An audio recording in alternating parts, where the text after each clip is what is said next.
It's training camp and everybody, even outside of the Falcons fan base, seems to be excited for what's to come to Atlanta. And this latest guy, this is absolutely hilarious. I hope I'm not butchering his last name, but I probably am. It's Jody Oler. He's an Arizona radio host, and he said he's very bullish on the Atlanta Falcons based on the fact that he is now watching Desmond Ridder practice in an Arizona Cardinals uniform. Obviously, we traded for Rondale Moore, sending him to Arizona, and now the Cardinals fans are getting a first taste of what this young quarterback looks like. And they're frankly displeased, like a lot of Falcons fans were over the last couple of years. Now, thankfully, they don't have to start him. They have a franchise quarterback in Kyler Murray, and I think Desmond Ridder as a backup is just fine. That's probably what he's going to be, and he probably carve out a nice little career for it, especially if he improves a little bit. But I just think it's funny, and it's another thing as a Falcons fan. We've been talking about this offense, especially since training camp begun, where you have to start feeling confident about where this group can be. Because listen, Desmond Ridder, we've always knew Desmond Ridder was the real problem in Atlanta, and now it's just funny hearing it from someone else. There's still people who are, maybe not defending Desmond Ridder as much, but have not backed off blaming Arthur Smith.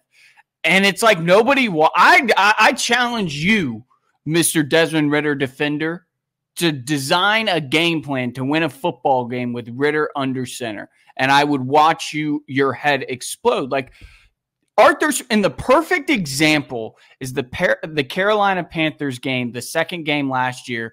All Desmond Ridder had to do was not turn the ball over in the red zone. Falcons kick a field goal, go on. Playoff hopes are alive. We probably go in and go into a postseason berth. And Desmond Ridder throws one of the worst red zone interceptions. You can't coach that. You can't coach that out of somebody. You could do everything right, and then in that moment, he extends the play, and you, Arthur Smith, are sitting there on the sidelines, holding your pockets, thinking, damn, I might not survive this year. And he ended up not. Listen, does Arthur Smith deserve some blame? Yes. You'd be an idiot to say Arthur Smith, was perfect. He wasn't perfect by any means. There was a lot to put at the feet of Arthur Smith. But the majority of the Falcons' failures last year offensively were on Desmond Ridder's shoulders. That guy sucks. That guy is a terrible quarterback in the NFL. Can he make a spot start for you if Kyler Murray gets hurt?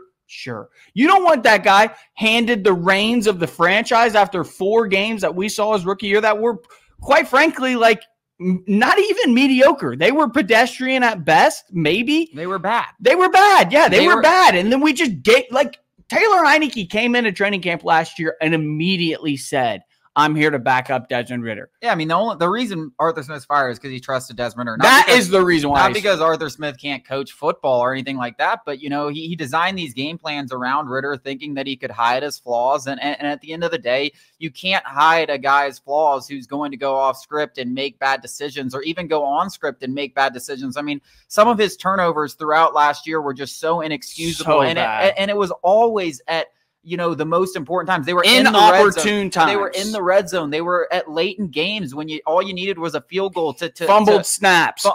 Everything. Fumbles. Yeah. We won the Bucs game on the road despite 4 turnovers from Desmond Ridder, 2 going into the end zone trying to score on the run. I mean, it didn't matter if he was throwing it, running it, taking a snap. It was turnovers every single game. He had a lot of practice. The one thing he was good at was taking blame. Some quarterbacks aren't good at that, but he had a lot of practice because there was plenty of blame to go around for Desmond Ridder. I mean, you can think to so many different games where if Desmond Ridder doesn't make a play or two that were just mind-blowing, mind-numbing, it doesn't even make any sense. I mean, I think back to that Washington Commanders game now, where he throws that pick in the end zone where it just wasn't even close. He's trying to lob it up to Drake London. He's trying to force it in a top hole, but you do have Drake London out there. Throw it to where only Drake London can get it. Throw it out. If it goes out the back of the end zone, it goes out the back. He leaves it 5 yards short. The Carolina Panthers game, he throws it into triple coverage across his body when you need a field goal, knowing that the Panthers haven't gone down and scored a touchdown in years. It was so many things like that. The fumble snaps, the turnovers in the red zone. I mean, he cost the Falcons 3 or 4 games last year just from turnovers, and he didn't do anything to make up those things. If you have Brett Favre back there doing something, or Josh Allen, where you're throwing 15 picks or something, but we were running the ball 70% of the time, and the 30% of the time we gave it to Desmond Ridder. He threw the most turnover-worthy plays in the entire league. Kirk Cousins is not, Patrick Mahomes or C.J. Stroud or an elite quarterback. what we're seeing now is an overreaction to bad quarterback play. We are just happy to have a guy in Kirk Cousins who doesn't suck. Now, Kirk Cousins is going to be a drastic improvement, and all the pieces around him lead me to believe that this is going to be an elite offense. All Kirk Cousins has to do is what we thought Desmond Ridder could do, which is just distribute the rock.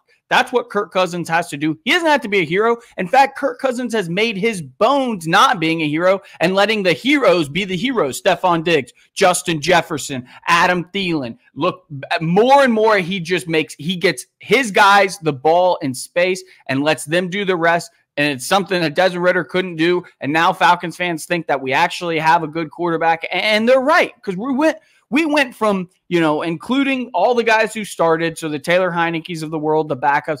I mean, Desmond Ridder wasn't the 32nd best quarterback in football last year. That's how pathetic we are, and we're jumping from that to a borderline top 10 guy in Kirk Cousins, and it's just so happy. I can't wait to watch Kirk Cousins and still throw hate towards Desmond Ridder. And there's nothing against him as a person, but what he put through Falcons fans last year, he deserves it.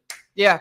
And that's where I look at Arthur Smith, though, and that's where I think there's a lot of hatred towards Arthur Smith. I don't even know if I can hate Desmond Ridder for being a bad quarterback, because he didn't make himself the starting quarterback. Arthur Smith made him the starting quarterback, and that's why I think there's a lot of animosity more towards Arthur Smith, because that's what bad coaches do. They put all their eggs in the basket of a guy who's not ready. Yeah, he thought he was so smart, or he was so good as an offensive mind, and he had enough pieces around him, and Bijan Robinson, Kyle Pitts, and Drake London, a good offensive line, that he could get around Ridder's struggles. That's really indicative of a guy who thinks he's smarter than he is. And frankly, he almost did. If Desmond Ridder doesn't throw all this, literally, yes. And you know what? Now we're in such a better situation. So frankly, I'm glad he did. We're going to continue with Falcons talk coming up after the break.